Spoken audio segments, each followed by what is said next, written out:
It was a crisp Saturday evening, and the lobby of the Grand Regency Hotel buzzed with excitement. Hundreds of people had gathered for a much-anticipated leadership seminar hosted by none other than John Kennedy, the self-made entrepreneur and motivational icon whose story of rising from homelessness to success had inspired millions worldwide. But as fate would have it, what began as a night of inspiration would turn into a moment no one present would ever forget. John arrived early, dressed in his usual understated black suit, carrying nothing but his old leather notebook, the same one he'd used since his early days of struggle. As he approached the main entrance, he smiled politely at the security guard stationed outside. A tall, serious-looking man named Marcus Lee, who had been hired just 2 days earlier.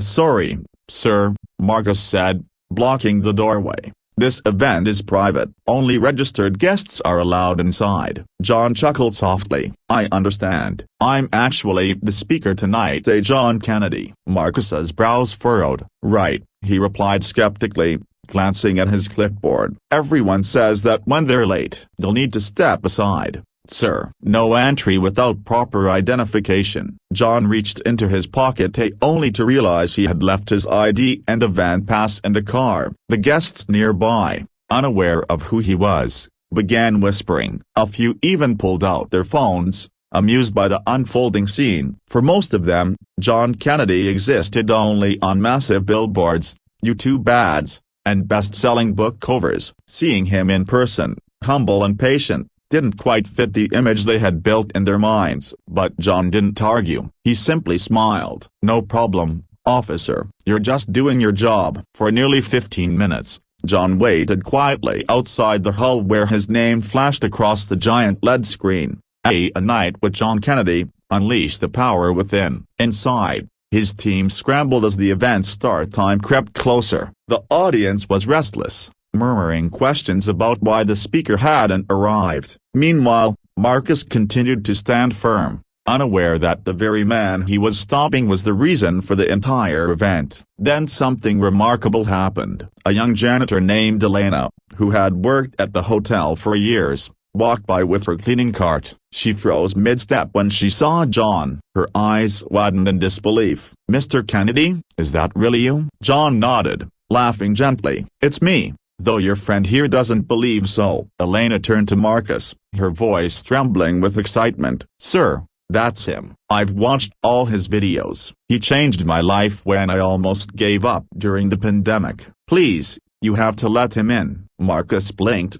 unsure what to believe. But before he could react, John placed a hand on his shoulder. "Marcus, you did exactly what a good guard should do. You protected this place with integrity, even when people questioned you. Never apologize for doing the right thing." The room fell silent. Even the few bystanders who had been recording lowered their phones. Marcus's stern face softened, and his eyes filled with tears. The broken bar. "I'm so sorry, sir. I was just following protocol." John smiled warmly. "And that's exactly why I want you inside with me tonight." The audience gasped as John, now officially recognized, walked hand in hand with Marcus through the grand doors. Cameras flashed, and the crowd erupted into applause. When he finally took the stage, John didn't start with his prepared speech. Instead, he pointed toward the entrance. "Tonight," he said, his voice echoing through the packed hall, "a man taught me a lesson about integrity. That man,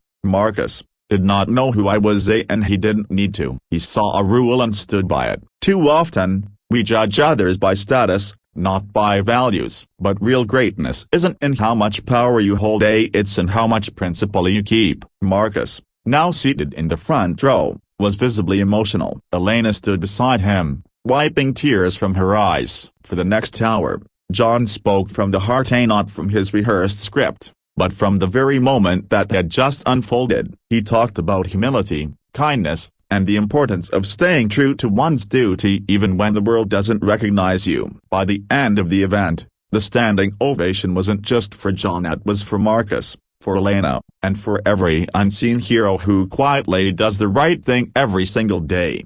As people filed out of the hall that night, a single message echoed in every heart: character is what you do when no one's watching, and sometimes, it's what makes legends out of ordinary people. That night didn't just become a viral story on social media, it became a living reminder that greatness often begins in the most unexpected moments. And as Marcus walked home, still overwhelmed by what had happened, his phone buzzed. A text from John Kennedy read simply, "Greater than integrity is rare, keep it safe. Let's work together soon." A simple mistake had turned into a legendary story, a one that proved that sometimes, being stopped at the door is just the universe's way of letting you walk into something greater.